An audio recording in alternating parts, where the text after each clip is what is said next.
আসসালামু আলাইকুম দোস্ত, মোৰ নাম মাহমুদুল হাসান আৰু আপোনালোকে চাই আছে অসমীয়া মুছলিম। আজি মই আপোনালোকক এই ভিডিঅ'টোৰ জৰিয়তে ভাৰতত ইছলাম কেনেকৈ, কেতিয়া আৰু ক'ৰ পৰা আহিছিল এই বিষয়ে আমি বিশেষ তথ্য দিম।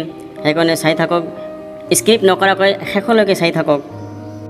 অতি কম সময়ৰ ভিতৰতে পৃথিৱীৰ আটাইতকৈ বহুলভাৱে বিয়পি পৰা ধৰ্ম হৈছে ইছলাম ধৰ্ম, যিটো খ্ৰীষ্টান ধৰ্মৰ পিছত বিশ্বৰ দ্বিতীয় সৰ্ববৃহৎ ধৰ্ম।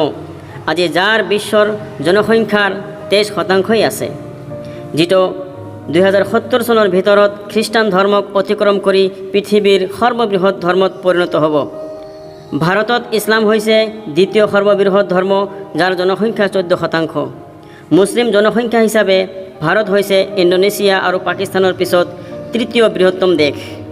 ইছলাম শব্দটো শুনি মনত বহুতো প্ৰশ্ন উত্থাপিত হয়, যাৰ ভিতৰত আটাইতকৈ ডাঙৰ প্ৰশ্নটো হ'ল ভাৰতত ইছলাম কেনেকৈ আৰু ক'ৰ পৰা আৰম্ভ হৈছিল, আৰু ভাৰতত ইছলাম গ্ৰহণ কৰা প্ৰথম ব্যক্তিজন কোন আছিল। গতিকে এই বিষয়ে আমি সবিশেষ তথ্য দিম, আপোনালোকে চাই থাকক শেষলৈ। প্ৰশ্ন হ'ল, ভাৰতত ইছলাম ধৰ্ম কেতিয়া, কেনেকৈ আৰু ক'ৰ পৰা আহিছিল।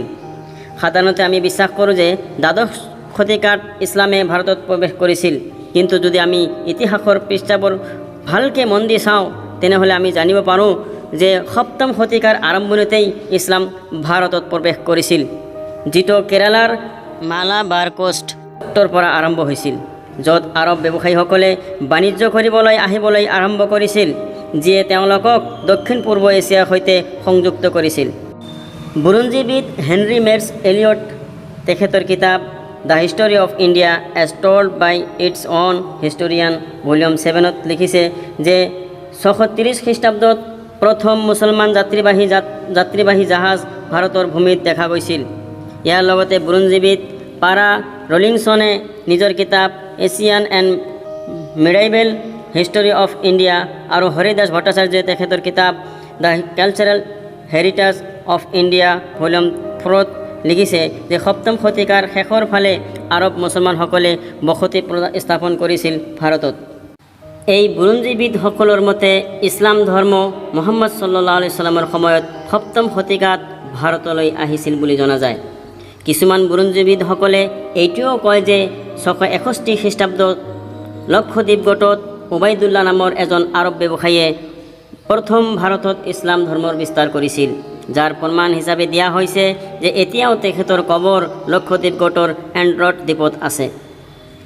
সেইবাবে আজি লক্ষদ্বীপ গোটৰ জনসংখ্যাৰ 96%ই মুছলমান। এতিয়া আমি আপোনালোকক সেয়াও কওঁ যে ভাৰতবৰ্ষত ইছলাম গ্ৰহণ কৰা প্ৰথম ব্যক্তিজন কোন আছিল, অথবা প্ৰথম ৰজাজন কোন আছিল, তেওঁ কেনেকৈ আৰু কিয় ইছলাম ধৰ্ম গ্ৰহণ কৰিছিল।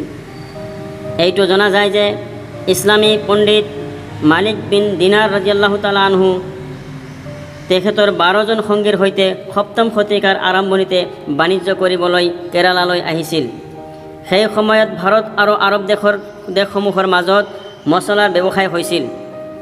চেৰাজ সাম্ৰাজ্যৰ ৰজা চেৰামন পেৰুমলে মালিক বিন দিনাৰৰ ব্যৱসায় কৰাৰ পদ্ধতি আৰু তেওঁৰ সততাৰ দ্বাৰা বহুত প্ৰভাৱিত হৈছিল।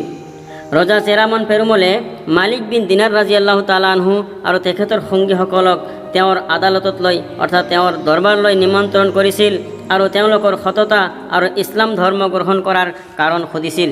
মালিক বিন দিনাৰ ৰাদিয়াল্লাহু তাআলা আনহুৱে ৰজা চেৰামন পেৰুমলক ইছলাম ধৰ্মৰ বিষয়ে তথ্য দি থাকোঁতে কৈছিল যে হজৰত মুহাম্মদ সাল্লাল্লাহু আলাইহি সাল্লাম হৈছে আল্লাহৰ দ্বাৰা প্ৰেৰণ কৰা শেষ বাৰ্তাবাহক বা শেষ নবী। ৰজা চেৰামন পেৰুমল মালিক বিন দিনাৰ ৰাদিয়াল্লাহু তাআলাক কয় যে আপোনাৰ হাতত ইয়াৰ কোনো প্ৰমাণ আছে নেকি যে হজৰত মুহাম্মদ সাল্লাল্লাহু আলাইহি সাল্লাম হৈছে শেষ বাৰ্তাবাহক। উত্তৰত মালিক বিন দিনাৰ ৰাদিয়াল্লাহু তাআলা আনহু হজৰত মুহাম্মদ সাল্লাল্লাহু আলাইহি সাল্লামৰ বহুতো মজেজাৰ কথা উল্লেখ কৰি কৈছিল। লগতে এইটো মজেজাৰ কথাও উল্লেখ কৰি কৈছিল যিটো হজৰত মুহাম্মদ সাল্লাল্লাহু আলাইহি সাল্লামে নিজৰ এটা আঙুলিৰ ইংগিতেৰে চন্দ্ৰক দুটুকুৰা কৰিছিল, কিয়নো ৰজা চেৰামন পেৰুমলে নিজেও সেই মজেজাটো চাইছিল যেতিয়া তেওঁ তেওঁৰ পত্নীৰ সৈতে বাগিচাত বহি আছিল। ৰজাই সেই সময়ত তেওঁৰ সাম্ৰাজ্যৰ জ্যোতিষী আৰু যাদুকৰসকলক চন্দ্ৰ দুটুকুৰা হোৱাৰ কাৰণ সুধিছিল, কিন্তু কোনেও ইয়াৰ সঠিক তথ্য দিব পৰা নাছিলে। কিন্তু যাদুকৰসকলে জ্যোতিষীসকলে নিশ্চিতভাৱে কৈছিল যে চন্দ্ৰৰ দুটুকুৰা হোৱাত কোনো যাদু থাকিব নোৱাৰে, কিয়নো স্বৰ্গীয় বস্তুবোৰৰ ওপৰত যাদুৰ কোনো প্ৰভাৱ নপৰে। যেতিয়া ৰজা চেৰামন পেৰুমলে মালিক বিন দিনাৰ ৰাদিয়াল্লাহু তাআলাৰ মুখৰ পৰা এই মজেজাৰ কথা শুনিছিল, তেতিয়া তেওঁ অতি আনন্দিত হৈছিল আৰু লগে লগে হজৰত মুহাম্মদ মুস্তাফা সাল্লাল্লাহু আলাইহি সাল্লামৰ লগ ধৰিবলৈ মালিক বিন দিনাৰ ৰাদিয়াল্লাহু তাআলাৰ সৈতে মদিনালৈ ৰাওনা হৈছিল। মদিনা পোৱাৰ পিছত ৰজা চেৰামন পেৰুমলে হজৰত মুহাম্মদ সাল্লাল্লাহু আলাইহি সাল্লামৰ হাতত ইছলাম ধৰ্ম গ্ৰহণ কৰিছিল। তাৰপিছত তেওঁ সেই সময়ৰ জেদ্দা সম্ৰাটৰ জীয়েকক বিয়া কৰায় আৰু হজৰত মুহাম্মদ সাল্লাল্লাহু আলাইহি সাল্লামৰ সৈতে হজ সম্পন্ন কৰে। ইছলাম ধৰ্ম গ্ৰহণ কৰাৰ পিছত ৰজা চেৰামনক তাজুদ্দিন নাম দিয়া হয়। স্বদেশলৈ উভতি অহাৰ পথত ৰজা চেৰামন ওমান নামৰ কোনো ঠাইত অসুস্থতাৰ বাবে মৃত্যুবৰণ কৰে। ওমানৰ ইণ্ডিয়া কিং নামেৰে এতিয়াও ৰজা চেৰামন পেৰুমলৰ সমাধি আৰু স্মাৰক আৰু কবৰ আছে। মৃত্যুৰ আগতে ৰজা চেৰামন পেৰুমলে তেওঁৰ মুছলমান হোৱাৰ চিঠি এখন লিখিছিল আৰু মালিক বিন দিনাৰ ৰাদিয়াল্লাহু তাআলা আনহু আৰু তেওঁৰ পত্নীক হাতত দিছিল।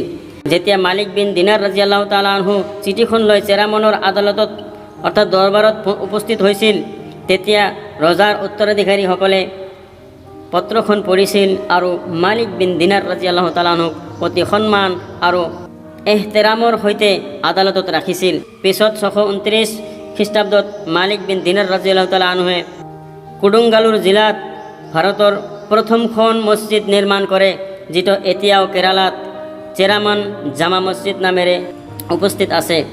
সেই সময়ৰ পৰাই ভাৰত আৰু আৰৱ ব্যৱসায়ীসকলৰ মাজত বৈবাহিক সম্পৰ্ক গঢ়িবলৈ আৰম্ভ কৰিছিল, যাৰ পৰা এটা নতুন সম্প্ৰদায়ৰ উদ্ভৱ হৈছিল, যাক দক্ষিণ ভাৰতৰ মালকোলা সম্প্ৰদায় বুলি কোৱা হৈছিল, যি ভাৰতৰ মুছলমানসকলৰ প্ৰথম সম্প্ৰদায় হৈ পৰিছিল। ধন্যবাদ বন্ধুসকল, শেষলৈকে চাই থাকিবলৈ। আমাৰ সৈতে সংযোগ থাকিব। আকৌ এটা নতুন ভিডিঅ' লৈ আপোনালোকৰ সন্মুখত মই মাহমুদুল হাছান